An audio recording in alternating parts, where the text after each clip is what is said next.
We're going to take a look at the Lexis product called Context today. Context uses analysis on courts, judges, and expert witnesses to help you get a better understanding of the citation patterns, motions granted and deny rates, key language from case opinions, and general background information on motions and things in front of the court so you can make a more persuasive argument when you're in that court.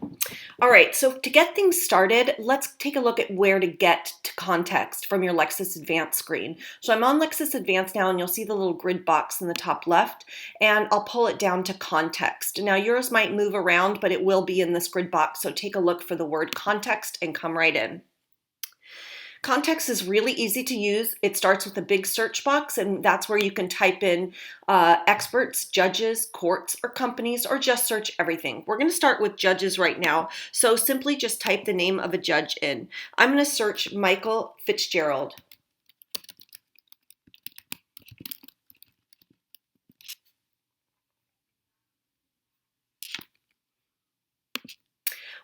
The word wheel will suggest to me different judges, but don't give up if your name of your judge is not listed. You just continue typing the name of the judge, and then you'll hit the little magnifying glass. I selected Michael Fitzgerald off the list because I saw the one I was looking for.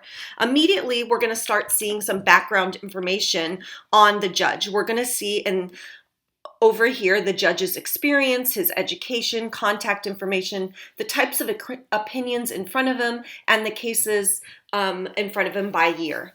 But to dive a little deeper, we're going to take a look at the Analytics tab.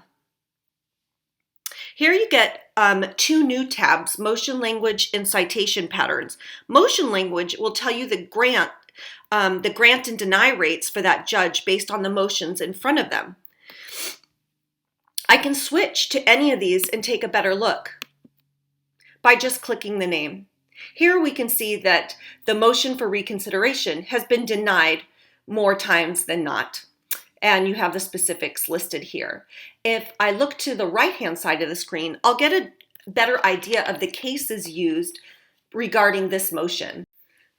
On the right, you'll see the case list that these motions came from. And if you look at the top, you'll have different filters that you can filter down by keywords. So you can look for specific language out of these cases that help discuss this motions in front of you.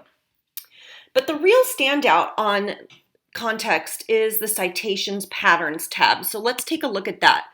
Here's where you'll see the different cases that the judge uses most for deriving his opinions. And off to the right, you'll see the actual language used when that judge cites a particular opinion. So you can go in and use similar language when you're arguing in front of that judge. Again, we'll have our filters here, so I can type in a particular keyword and look to see how my judge referred to that legal issue and what type of arguments were made in front of them. All right, we're going to switch now to documents real quick, and I'll show you. This is the related documents to this judge all over Lexis Advanced. So from here, we'll be able to see dockets, cases, jury verdicts, administrative materials, briefs, pleadings, and motions where any of this has been related to Michael Fitzgerald. So we have our regular Lexis content here, all related to the judge I'm taking a look at. I'm going to switch now to expert witness, and we're going to type in a new expert witness name now. Okay, I'm going to switch to a particular witness called Russell Kenzor. And from here, I'll have his background information, his professional experience, CVs that we have listed on the system for him, the types of people that hire Russell Kenzor as an expert witness, his caseload in front of him, and how many cases he tends to be a witness for, the particular areas of law, and his experience in different courts. For each of these, you can see I can view more sources just by linking out. Again, we're going to have analytics on Russell, just like we were able to pull for the judge. Here, we'll be able to see the challenges that Russell has faced in court, challenges that were admitted, challenges that were excluded, and we can see a little bar graph describing each.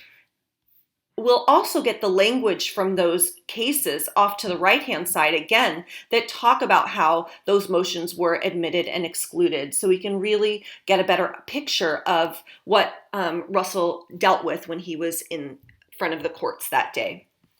And similar to our judge, we'll have the background information all on Lexis Advance. Any of these content areas, all based on anything related to Russell Kensor. All right, the final thing I'm going to make sure to point out to you is court system. So just like the judge, just like a judge, we're able now to look at an entire courthouse and get the same type of information that we were able to pull for a single judge on the court itself. So we can find out the types of cases in front of that court, what types of legal arguments are made typically by that court, and the language that comes from the cases, from opinions that have come from that court. If you have any questions regarding context, please feel free to reach out to your librarians or directly to me. I'm Zoe Caldwell and I'm your rep. My email address is zoe.caldwell@lexisnexis.com. Thank you so much for watching.